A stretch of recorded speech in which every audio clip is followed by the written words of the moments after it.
सालों की बर्बादी का हाल बताने आए हैं, पंजे वाले फिर सबको खुशहाल बनाने आए हैं।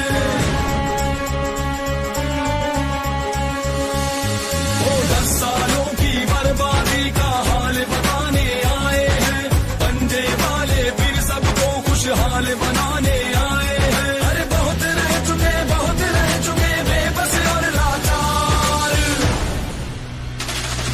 सबकी यही पुकार, कांग्रेस इस बार, कांग्रेस इस बार, सबकी यही पुकार, सबके साथ ये अपना हाथ, सबके साथ ये अपना हाथ।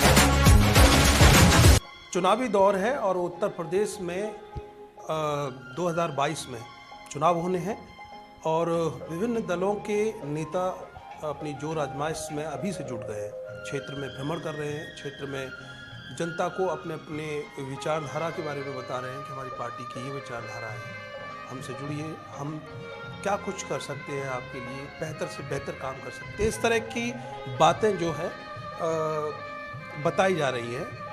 मेरे साथ में एतमादपुर विधानसभा से कांग्रेस के संभावित प्रत्याशी हैं रघुराज पाल सिंह जी। आपका स्वागत है। सबसे मैं रघुराज सिंह पाल कांग्रेस पार्टी में जिला महासचिव भी हूँ।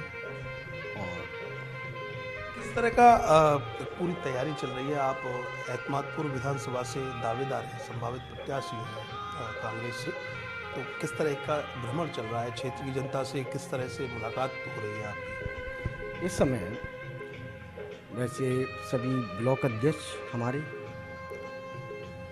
एतमादपुर ब्लॉक अध्यक्ष, खंदौली ब्लॉक अध्यक्ष ने पूरी कार्यकारिणी अपनी जो कमेटी जो है पूर्ण रूप से न्याय पंचायत और ग्राम पंचायतों का गठन कर लिया है। उसमें पूर्ण रूप से कमेटी बन चुकी है और हमारा भी 26 नवंबर से और 10 दिसंबर तक सदस्यता अभियान भी चल रहा है। हम बराबर अपने विधानसभा में यहाँ पर सदस्यता अभियान में भी लगा हूँ, गांव-गांव जा करके। एक आपसे मैं जानना चाहूँगा कि 5 साल के कार्यकाल को भारतीय जनता पार्टी के को किस नज़रिए से देखते हैं? क्योंकि 5 साल में जो एक विचार है पार्टी का, किसी भी पार्टी से जो आम व्यक्ति जब जुड़ता है तो विचार भी चेंज होते हैं, तो आप किस नज़रिए से? मैं क्या ये समझो कि जब हम एतमादपुर विधानसभा में गांव-गांव भ्रमण करता हूँ तो किसान ये कह रहा है कि ये अच्छा है कि अब आप आ गए हैं, नहीं तो हम आत्महत्या करने वाले थे।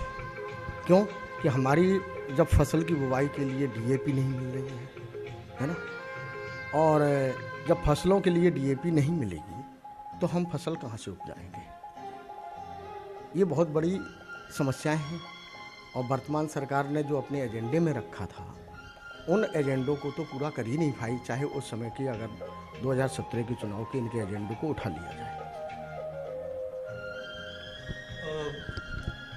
टेट की परीक्षा रद्द कर दी गई, आप कहीं ना कहीं कॉलेज से भी जुड़े हुए हैं, तो क्या कुछ कहना चाहेंगे? क्या कुछ रहा ऐसा इन्होंने सरकार का जो निर्णय रहा वो ठीक रहा या फिर आप किस नहीं?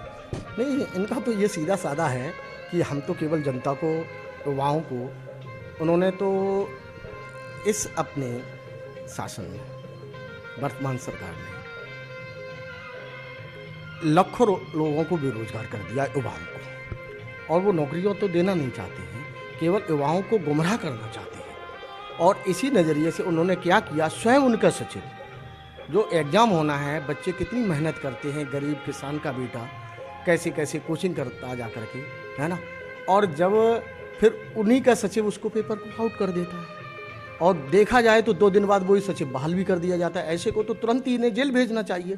और वैसे ये कहते मैं बहुत स्ट्रॉन्ग, मतलब साफ़ सुथरा हूँ और सरकार अच्छी चला रहा हूँ। ये कहाँ का इनकी, मतलब एक तरह से वर्तमान सर कुछ अधिकारियों पर कार्रवाई हुई है और कुछ पे नहीं हुई है, कुछ की प्रॉपर्टी पे बुलडोजर चल गया है, क्या कुछ कहना चाहेंगे? किस तरह का होगा सर?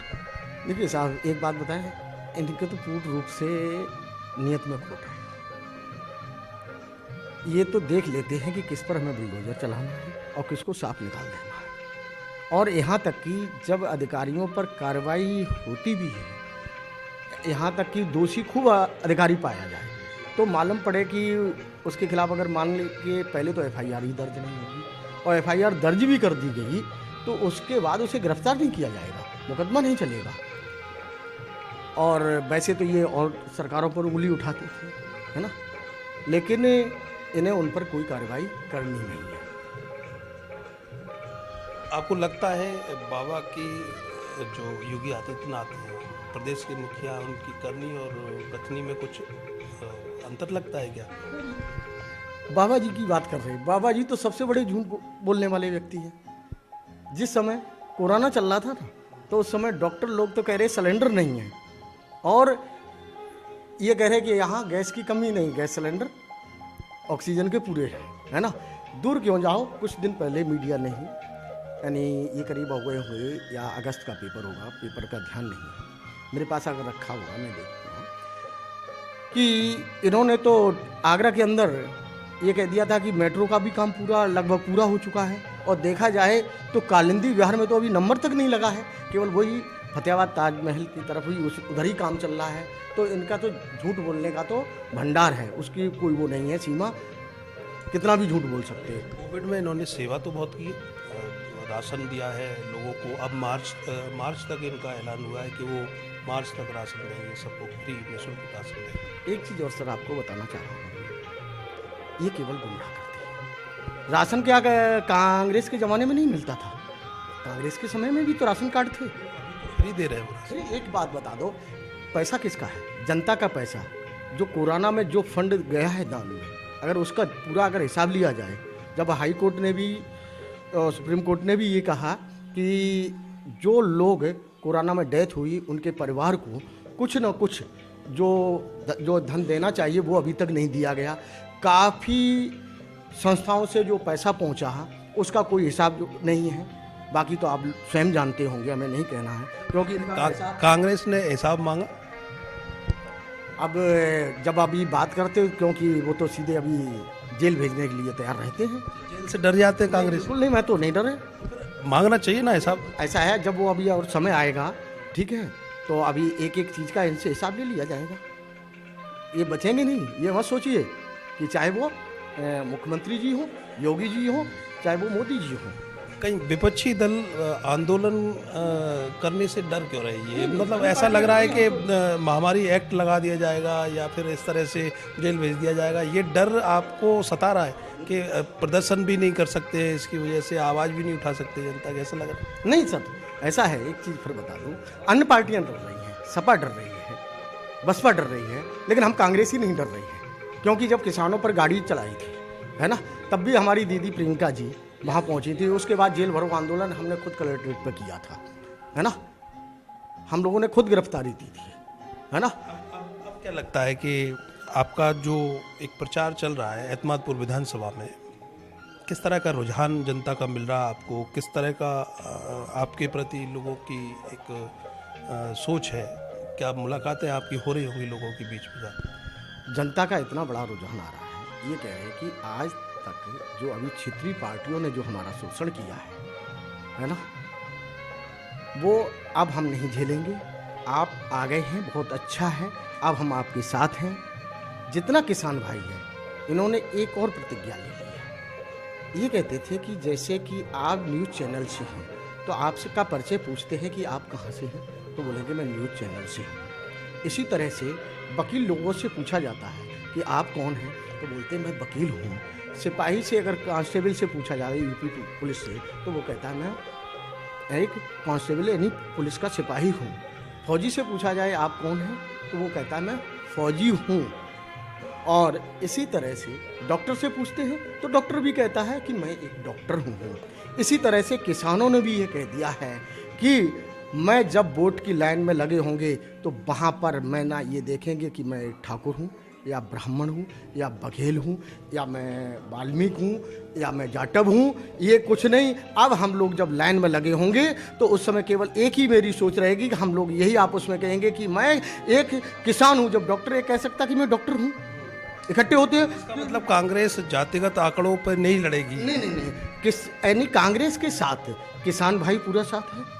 किसानों ने पूर्ण रूप से जान लिया, क्योंकि किसानों का कर्जा भी जब देश स्वतंत्र हुआ है 15 अगस्त 1947 से आज दिन तक, अभी तक किसी ने किसानों का कर्जा माफ़ नहीं किया था।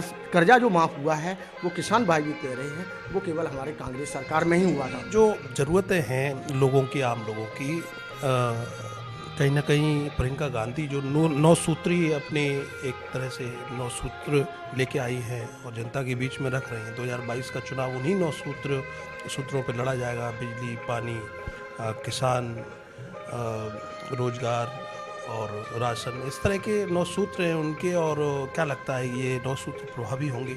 देखिए साहब, अन्य पार्टियां वायदा करती हैं, हमारी दीदी प्रियंका जी ने ये वायदे नहीं हैं, वचन है, प्रतिज्ञाएं। वचन और प्रतिज्ञाएं हमेशा निभाई जाती हैं। जो प्रतिज्ञाएं हमारी हैं 9, वो 9 प्रतिज्ञाएं पूर्ण रूप से अमल में रहेंगी और हो सकता है अपने देश राज्य हित में और भी कार्य बढ़ सकते हैं, इनसे कम नहीं होंगे। शुक्रिया अर्थ न्यूज़ से चर्चा करने के लिए, क्योंकि चर्चा अगर करेंगे तो बहुत बड़ी हो जाएगी और लोग छोटी चर्चा पसंद करते हैं। धन्यवाद अर्थ न्यूज़। Thank you sir. तो मेरे साथ में रघुराज पाल सिंह, जो एतमादपुर विधानसभा से कांग्रेस के संभावित प्रत्याशी हैं और टाल ठोक रहे हैं कि इनको टिकट मिल जाएगी। तो उम्मीद ये करते हैं कि जातिगत आंकड़ों पे ये चुनाव नहीं लड़ेंगे, बल्कि ये किसान, क्योंकि हर व्यक्ति किसान है और किसानों को एक आवाज़ जो लगी है किसानों की, 1 साल से ज़्यादा वक्त जो किसानों ने आंदोलन के रूप में दिया है, तो जातिगत आंकड़ों पे नहीं बल्कि एक किसान की लड़ाई लड़ते हुए ये अपना चुनाव लड़ेंगे। उम्मीद यही करते हैं कि इनके विचारों को जनता कितना रिस्पॉन्स देती है, ये वक्त की घर में छिपा हुआ है। कैमरे के पीछे आर्यन बघेल, मैं करतार सिंह बघेल, अर्थ न्यूज़।